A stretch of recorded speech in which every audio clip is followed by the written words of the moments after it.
What happens when the most feared empire in the galaxy realizes that humanity's greatest weapon isn't its technology, but its refusal to surrender? The deep silence of space was shattered by the hum of an enormous alien cruiser, a living relic of the Galactic Empire.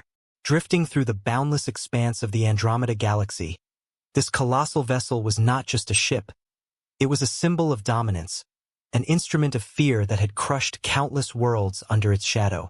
Inside the command chamber, Grand Sovereign Zalziwayar hovered before an ancient star map, his eyes fixated on a flickering signal from the Milky Way. A subtle anomaly had caught their attention, a young, primitive species named humans, whose rapid rise in technological prowess was as alarming as it was impossible. Zalziwayar's many tendrils tightened with unease. For centuries, the Empire had maintained a fragile equilibrium in the galaxy, ensuring no new species ever grew strong enough to challenge their rule. Yet these humans, they broke every pattern. The sovereign leaned forward, accessing the encrypted data. In mere centuries, humanity had evolved from discovering fire to harnessing nuclear energy, breaching the atmosphere of their homeworld, and then reaching for the stars. That wasn't the most troubling part. What truly terrified the Empire was humanity's spirit. No matter how dire the circumstances, humans defied the odds, refusing to accept defeat. Even when disaster struck, they adapted. No other species possessed such irrational stubbornness, such reckless defiance against the impossible. Commander Drask, Zalziwayar's voice echoed through the chamber, each word laced with cold authority. How soon can we deploy the fleet to Earth? Drask, a towering figure with reptilian scales shimmering under the blue light of the control panels, took a moment before answering. Within a cycle, Sovereign. But he hesitated, a rare thing for a creature bred for war. Zalziwayar turned sharply. Speak. The reports indicate that humans possess something else. Their progress isn't just evolution. They innovate, Drask struggled to find the words. They don't follow the laws of conquest. They win because they refuse not to. The sovereign's expression darkened. In his long reign, he had seen empires rise and fall, but never had he encountered a species that thrived on chaos, that turned weakness into strength. Then we strike first, he hissed. Before their defiance spreads like wildfire, on a distant station orbiting Earth, astronomers scanned the endless void, unaware of the cosmic predators circling their world. One such astronomer, Dr. Alara Mendez, leaned over her console, sipping cold coffee as she examined unusual readings. For weeks, an unidentified object had been moving toward the solar system at a speed that defied all logic. At first, it seemed like a natural anomaly, but now Alara knew better. Professor, you need to see this. Her assistant, Jason, rushed over, eyes wide with concern. Alara peered at the screen, her pulse quickening. The object was no asteroid, it was a fleet, and it was enormous. Get this to command, she whispered, dread pooling in her stomach. Now, as the message relayed through encrypted channels, Earth's highest authorities convened an emergency meeting. They had long speculated about alien life, but this was a nightmare. Governments mobilized, scientists worked around the clock, and the military prepared for the unimaginable. Yet, behind the panic, something extraordinary began to unfold. Humanity united. Old rivalries dissolved as nations realized the truth. Survival depended on standing together. In the cold reaches of space, the alien fleet entered Earth's orbit, shimmering with unearthly light. Thousands of ships, each bristling with weapons capable of turning planets into dust, arranged themselves in perfect formation. It was not an invasion. It was a demonstration, a warning that resistance was futile. Zalziwayar observed the scene from the command center aboard his flagship, the Veiltrix. A single broadcast was sent across all frequencies on Earth. People of Earth, a voice devoid of emotion declared, you stand before the sovereign might of the Galactic Empire. Surrender, and your species will be preserved. Resist, and your world will be annihilated. For a brief moment, silence followed. Then, a response echoed from every corner of the Earth. No, the rejection wasn't shouted in unison by a single leader. It came from individuals, scientists, soldiers, civilians, leaders, ordinary people with an extraordinary refusal to bow. The Empire's ultimatum was met with the only answer humanity knew how to give. The fleet, primed for immediate compliance, faltered. In all their conquests, they had never encountered a species that rejected fear outright. Zalzywayar's tendrils quivered with unease. This wasn't going to be a simple conquest, it was a war. Back on Earth, humanity didn't wait for the enemy to strike. Engineers and hackers unleashed cyberattacks, disabling enemy communication lines. Fighter pilots launched into space with primitive but fearless strategies, engaging the alien forces with reckless courage. Across cities and continents, people innovated solutions faster than the enemy could comprehend. As alien troops landed in key regions, they were met not with chaos but with coordinated resistance. Guerrilla warfare erupted in every corner of the planet. Humanity didn't fight by the rules because they had none. Drask, watching from his ship, marveled at the absurdity of it all. "These humans," he muttered, "they fight as if the universe owes them survival." But the real threat wasn't on the battlefield. It was in the minds of the Empire's soldiers. For the first time in their history, they began to doubt. If these humans could fight back without advanced technology, what else were they capable of? Zalzywayar, sensing the shift, ordered the fleet to regroup.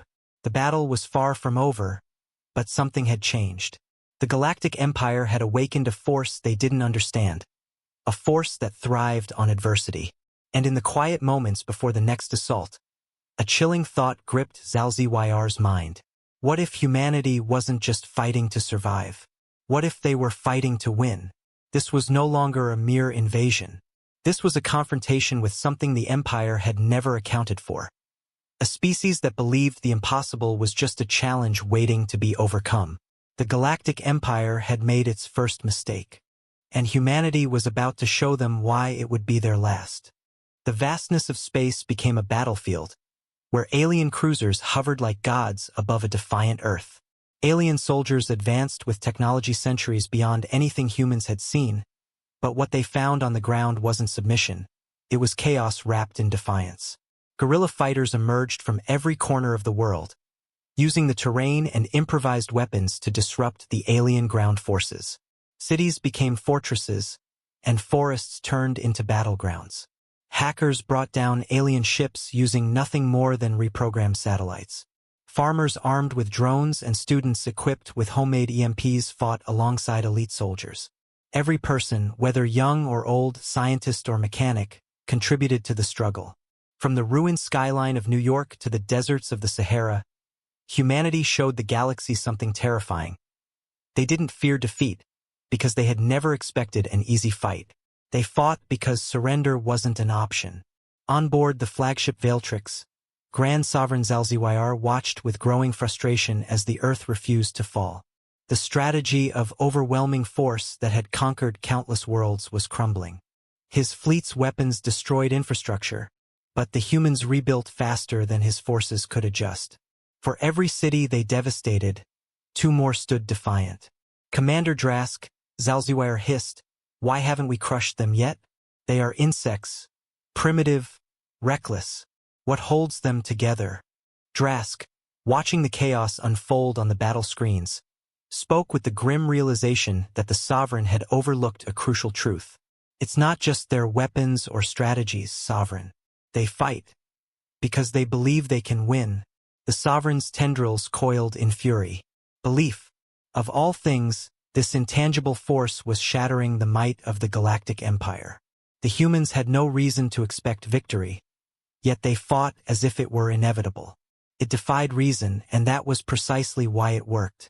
In orbit, a squadron of human fighters flew toward the enemy fleet, hopelessly outgunned but determined. Captain Amir Hassan, a pilot leading one of the first space assaults, gripped the controls of his outdated craft. Their mission wasn't to win this battle, it was to buy time for those on the ground. As enemy sensors locked onto him, Amir smiled. "Let's show them how humans play the impossible game." He sent his squadron into a dizzying spiral of maneuvers, confusing the targeting systems of the alien cruisers. Against all odds, They pierced through the first wave of defenses, targeting weak points with precision. They had no backup plan, just sheer audacity. And somehow it worked. The first alien cruiser exploded in a brilliant flare, sending shockwaves across the battlefield. For the first time in centuries, the invincible Galactic Empire had lost a ship to a species they considered insignificant. On the ground, Dr. Ilara Mendez coordinated efforts from a hidden command center. Every victory sparked new waves of innovation. Engineers, coders, and tacticians collaborated across continents, sharing ideas in real time. They didn't just react, they adapted faster than the aliens could predict. In one daring move, Ilara's team hijacked the communication signals between alien commanders. Using captured data, they spread disinformation among the enemy forces, causing chaos within the ranks. Squads that had operated with machine-like precision began to falter, mistrusting one another. The alien troops were overwhelmed not just by human attacks but by confusion and doubt. "We're not just fighting back," Ilara whispered to herself, exhilarated. "We're making them fear us." The tide of battle began to shift. Alien soldiers, once confident in their technological superiority, grew desperate. They had never faced enemies who improvised on the battlefield, who fought with heart as much as with strategy. In the deserts of Australia, human commandos ambushed an alien convoy. In the jungles of South America, indigenous fighters used centuries-old knowledge to lure alien patrols into traps. Across Europe, engineers dismantled fallen alien machines and turned them into weapons. It wasn't about individual victories, it was about humanity's refusal to accept defeat. Each act of defiance chipped away at the invaders' morale. The aliens fought with discipline, but humans fought with passion, and passion was a force no empire could predict. On board the Veiltrix, Zalziwayar's composure cracked as the unthinkable became reality. His fleet, the pride of the empire, was retreating. Reports flooded in from every front. Ships lost, outposts destroyed, soldiers surrendering to humans rather than facing the relentless chaos of the battlefield. "This cannot be happening," Zalziwayar muttered, disbelief washing over him. The Galactic Empire had conquered civilizations that had lasted millennia, yet here they were, driven to the brink by a species that had only recently left its home planet. At that moment, Zalziwayar understood what made humanity truly dangerous. It wasn't their weapons or tactics, it was their spirit. Humans didn't just survive, they thrived under pressure. And once they believed in something, they became unstoppable. In the final hour of the battle, humanity launched a desperate assault on the alien flagship. Amir Hassan led the charge, guiding his battered squadron through a gauntlet of enemy fire.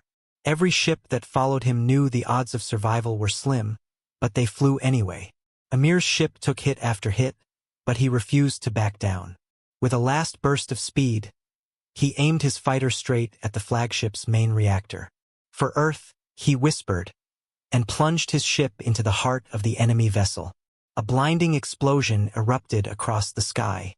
The alien flagship, the symbol of their dominance, was destroyed in a brilliant cascade of fire and light. The remaining alien forces scattered, leaderless and broken. Humanity had done the impossible. They had driven back the greatest threat the galaxy had ever known. On Earth, people emerged from bunkers and battlefields to celebrate the victory. Strangers embraced, and cities erupted in cheers. The war was over, but something even greater had been achieved. Humanity had proven that it could not be conquered. Ilara Mendez watched the stars from a rooftop, a tired but triumphant smile on her face. The universe would never look at Earth the same way again. "We did it," she whispered to herself. "We showed them who we are." In the aftermath of the war, a message was sent from Earth to the farthest reaches of the galaxy. "To any who wish to dominate us, know this, humanity will not yield. We are not defined by the odds against us, but by the fire within us. And that fire will never burn out." As the galaxy reeled from the shock of Earth's victory, whispers spread among the alien empires. Humanity was no longer seen as a fledgling species. It was a force to be reckoned with. A force that had earned the respect and fear of the galaxy. And in the quiet of space, the stars seemed to shine just a little brighter. For humanity's greatest strength wasn't just its defiance. It was its hope. And hope, once awakened, was impossible to extinguish. Thus ended the first battle between Earth and the stars. But it was only the beginning of humanity's journey into the cosmos. A journey driven not by conquest, but by the relentless belief that no challenge was too great to overcome. Because in the end, humanity's defiant stand wasn't just a victory. It was a promise to the universe. We are here, and we are unstoppable.